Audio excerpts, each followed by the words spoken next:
Okay, so today I am sharing the 4 different ways I use my iPad in my business.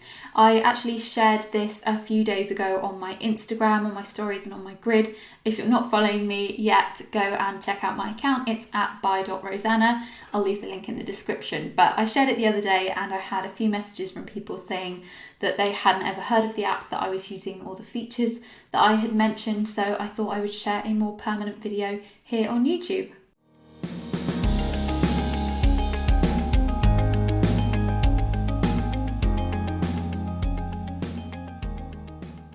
So just quickly a note, I am using the iPad Air 3rd generation and I do also use the Apple Pencil. I will also leave links in the description for everything and any cases and stands that I mention throughout the video as well. So definitely check out the description.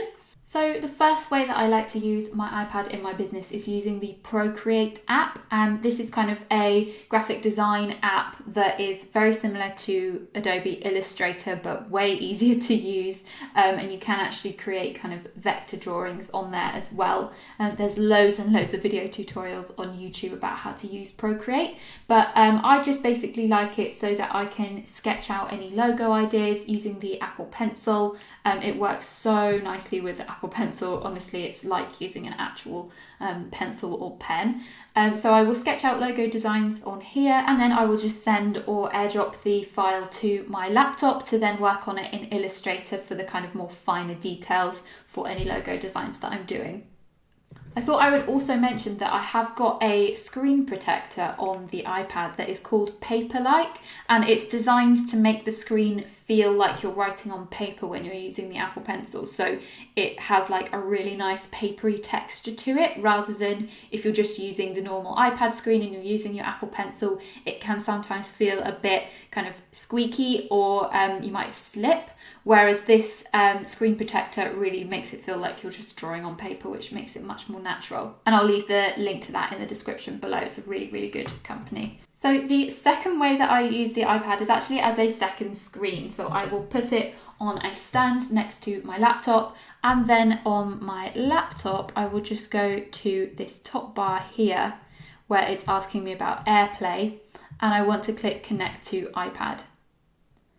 And what that will do is then come up with a bit of a flash, and then it will say that I am connected to the iPad. And what I can then do is just drag across any kind of browser tabs or anything I'm working on my laptop over to the iPad, and I have then got a second screen to my laptop, which is really, really cool. So I can then work on designs in Illustrator or working on websites on Squarespace, and I can have like inspiration open on the iPad, like from Pinterest, or you could even use this if you prefer to do a digital to-do list, or if you don't have a bigger screen like I do. I've got actually 3 screens in total, and on my bigger screen I tend to put my Trello boards for my project management. But if you don't have the bigger screen, you could use your iPad to kind of have your to-do lists and your project management task lists up there on the iPad while you're working on stuff on your actual screen. So the third way that I use my iPad is actually to record videos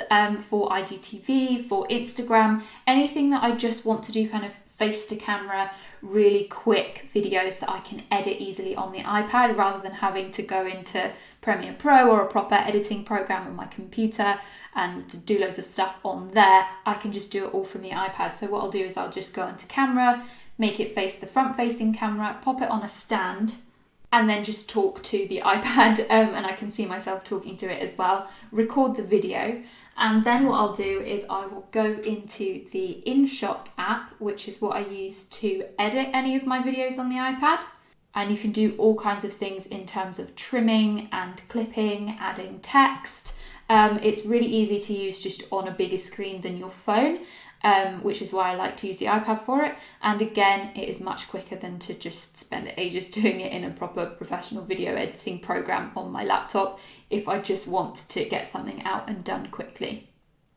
And last but not least, the final way I like to use my iPad for my business is to actually download any worksheets or workbooks onto my iPad using the GoodNotes app. And this app basically allows you to have like loads of different notebooks with different notes, and you can just create on blank pages and kind of scribble on it with your Apple Pencil.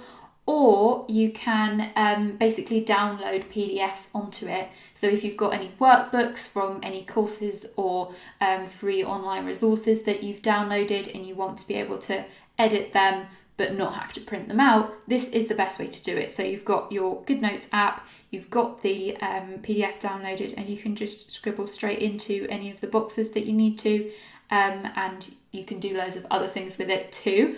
I've also in the past downloaded like a full kind of Filofax digital planner using GoodNotes, which is really cool. You can get loads of different types of tabs and pages. So if you prefer everything to be digital rather than having loads of physical notebooks or an actual physical planner, you could look into getting a digital planner and managing it with GoodNotes. So if you like those tips, don't forget to give the video a thumbs up and subscribe if you would like to see more kind of freelancing, marketing, business, productivity content from me. Thanks so much for watching.